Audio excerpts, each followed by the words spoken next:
So with the new PS5 coming out and the Xbox Series X, all this blah blah blah, by now we all know that a new Naruto game is coming. And pretty much every anime is probably gonna get a new game on this new system, and it's gonna be a pretty fun time for anime. Now with that being said, Shinobi Striker in my opinion was a flop. Naruto Storm 4 was a great game, it was fun, but Shinobi Striker just didn't hit for me, not at all. And if you play Shinobi Striker, you probably feel the same way. It just got kind of dull. They just didn't do a good job of keeping it interesting over a long period of time. I've seen Roblox games do better. But before we get into this video, make sure to like and subscribe, comment, and let me know what you want to see next. We trying to hit this what am I at, 380? We're trying to hit this 500, you know what I'm saying? So go ahead and like and subscribe, comment, do all that. But putting that aside, we're gonna get right into the video. So the Naruto game we need, I thought Shinobi Striker was it, but they just did so terribly. And I was thinking to myself, I was like, this better not be just a created character and then you do the story mode. But no, it was even worse. It was something even worse. The game, I wouldn't say it's worse, but it wasn't fun. So like Xenoverse, they literally, and I'm not saying they gotta be like Xenoverse, but Xenoverse should be a game that they take inspiration from. Because that was a great game and it had very good longevity. Very good longevity. I'm talking like 3 years into the game's existence is when they finally made Xenoverse 2. Like that game had some insane longevity. And Xenoverse 2 isn't really anything different.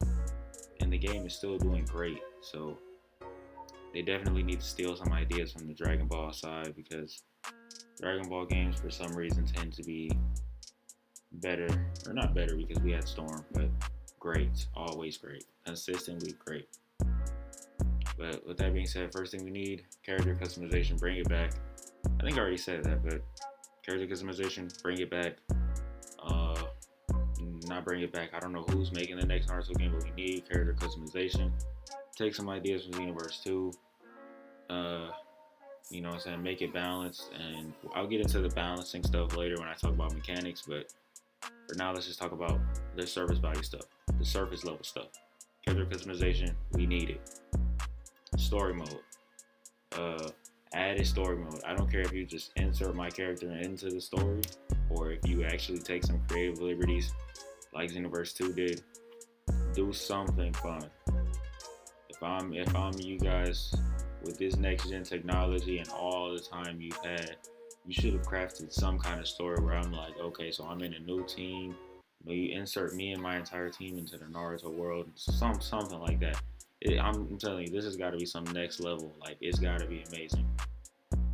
And if y'all got face scanning like 2K, which I don't think is possible, but if you do, that's what's up.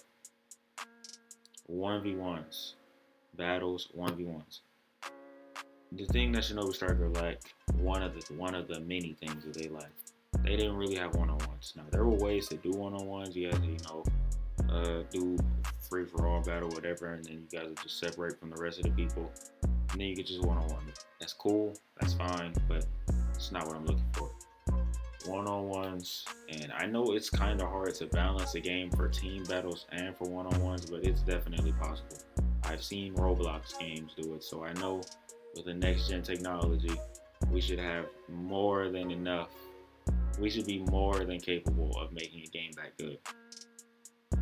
Team battles. We need team battles. Team battles need to come back because team battles are fun, they're strategic. You just gotta make sure it's balanced, and you have to keep it fresh. You might want to introduce some more game modes, because you have base battle, capture the flag,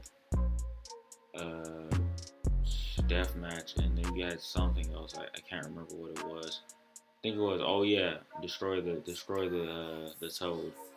And that was fine, I guess, but I wouldn't keep that one for the simple fact that the people on defense have such an advantage. I didn't like it.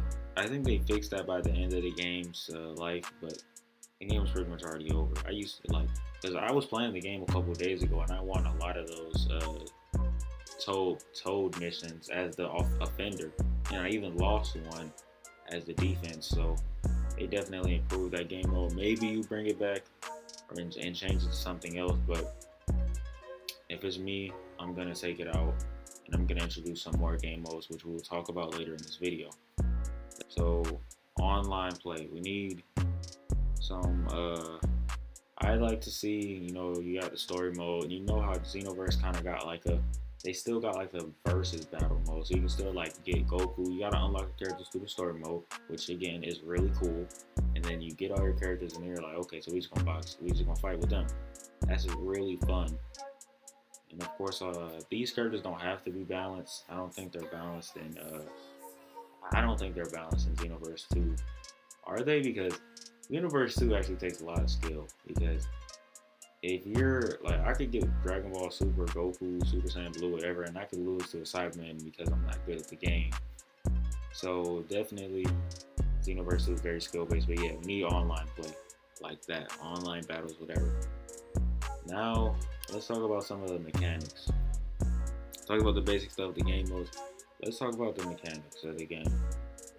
So first thing I want to say is keep the game fresh by adding new weapons every so often. Now, whether you want to do this weekly or semi-weekly, or it's not semi-weekly, but semi-monthly, which is like every 2 weeks, or even monthly something. We give players something to look forward to. The DLC, pay to win bullshit, get rid of that. You don't have to buy DLCs to be good, because I only bought one DLC and that was Flying Raijin. And I'm not gonna lie, that made me a god. I'm not gonna lie, Flying Raijin's pretty. I just use Flying Raijin Jutsu. I don't use level 2. I use Flying Raijin Jutsu, and I'm pretty disgusting with it. It's pretty much like an extra substitution Jutsu, and it's just really fun to play with. But yeah, keep the game fresh by adding new weapons. So you can have Madara's weapon 1 week, and make it so that you have to work to get them. This is how you get more engagement. You need to make the game somewhat of a grind. Not just a grind. You need to make the grind worth it. So like, I get this weapon and I'm like, okay, I feel cool as hell. Or I get some armor and then a weapon, and I feel like I'm on top of the game. You know what I'm saying? So obviously some weapons need to be better than others, but they don't. You know what I'm saying? There's got to be your downsides, and we'll talk about balancing weapons later. But yeah, add weapons every so often, keep the game fresh. A variety of clothing and hairstyles.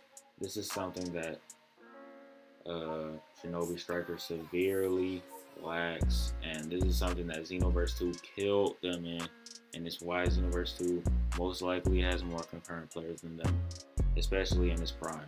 In both of their primes, Xenoverse 2, I'm almost certain that they have more concurrent players at a time. But that's besides the point. Variety of clothing and hairstyles. The reason I say this is because, man, it's just the customization was just kind of boring to me, and I felt kind of limited. I felt like there were things that I couldn't do that I should be able to do. I definitely felt like there should have been more hairstyles. I feel like it shouldn't just be, oh yeah, you can pick between the anime characters. Like, nah. I had some, like, be creative. I had some new stuff. Dragon Ball Xenoverse did exactly that, and that game was amazing. And you're gonna hear me make a lot of points about Dragon Ball Xenoverse because that game was so good, especially at its best. That game was great.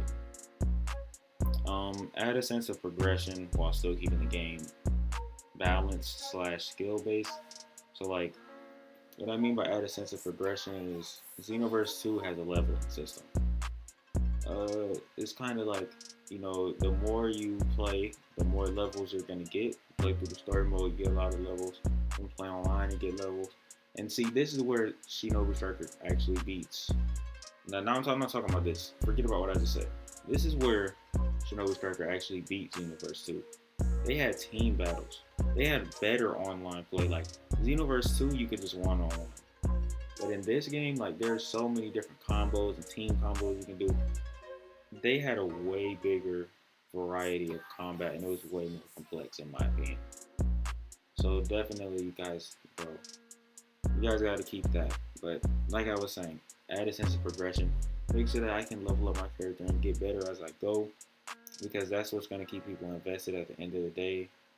You can keep the Genin, Chunin, Jonin Sensei, stuff like that. Like, keep those. You know what I'm saying? Let me unlock more clothes as I go. You know, like, I shouldn't be able to get no damn tuning vest. Like, and see, this is another thing that pissed me off.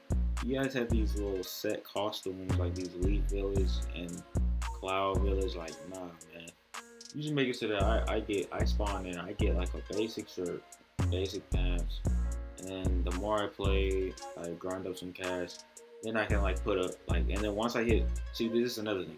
Once I hit tuning level, then I can put on like a cloud vest or a leaf vest, because then it's like I'll look cool and it's like it'll feel good, because like, and then people will know like, okay, this guy's actually pretty good because he got the tuning vest on, or because he got the cloud vest on. You know what I'm saying?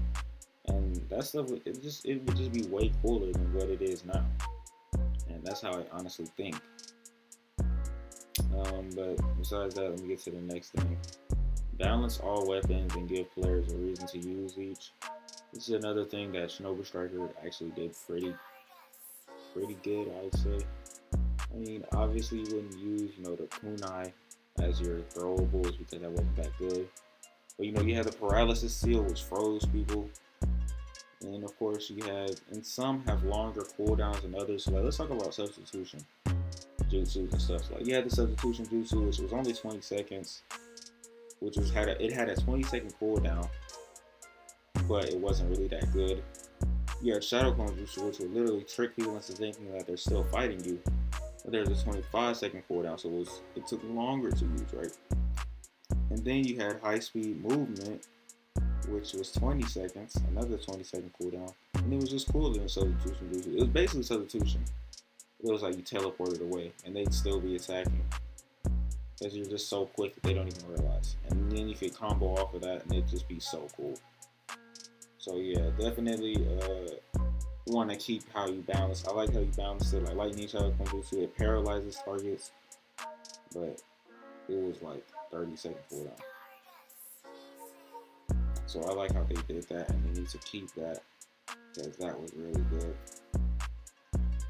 You know, for the last thing, take creative freedoms. Not everything has to be from Naruto. And what I mean by this is like, you just gotta, you gotta like add your own stuff. Like, Xenoverse didn't really do this. I mean, they had a couple moves that weren't in the show, or that you didn't really hear named in the show. But with Shinobi Striker, you just have a bigger, because the Naruto verse is so advanced and so complex, you have way more breathing room to create your own kind of thing that still fits with the Naruto universe. So like, oh yeah, a wishlist thing, a quick wishlist thing, if I just thought about it. Let's add like a time stop jutsu or something like that stops time in a certain radius, because that would be cool. But besides that, not everything has to be from Naruto.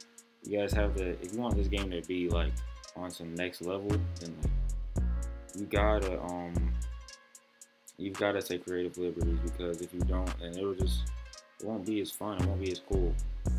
So keep it cool, keep it fun, and be creative.